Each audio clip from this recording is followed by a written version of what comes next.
त्याच्या पत्रिकेमध्ये सप्तम भावाची महादशा सुरू झालेली आहे. अंतर्दशा राहू करतोय आणि प्रति अंतर्दशा केतू करतोय. 100% तुम्हाला मिळणारा पार्टनर कुठेतरी फसवणूक तुम्हाला करतो. म्हणजे दाखवलं जातं हे असं असं सगळं आहे आणि शून्य असतं.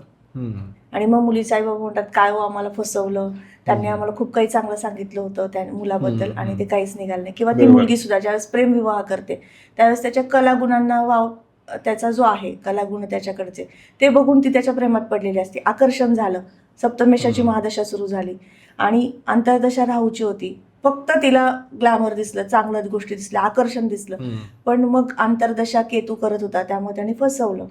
मग हे गोष्टी होतात. त्यामुळे कुठल्याही मी आज तुमच्या या मंचावरनं सांगू इच्छिते, कोणत्याही वधूवरांना लग्न करायचंय, विवाह इच्छुक तुम्ही झालेला आहात, तुमचं एज आहे, ते लग्नाचं वय आहे, तर त्या प्रत्येक व्यक्तीने ह्या गोष्टी बारीक बारीक आहेत, खूप गरजेच्या आहेत. आजच्या या युगात याची गरज आहे. ह्या गोष्टी जाणून घेऊन मगच तुम्ही पावलं पुढे उचला.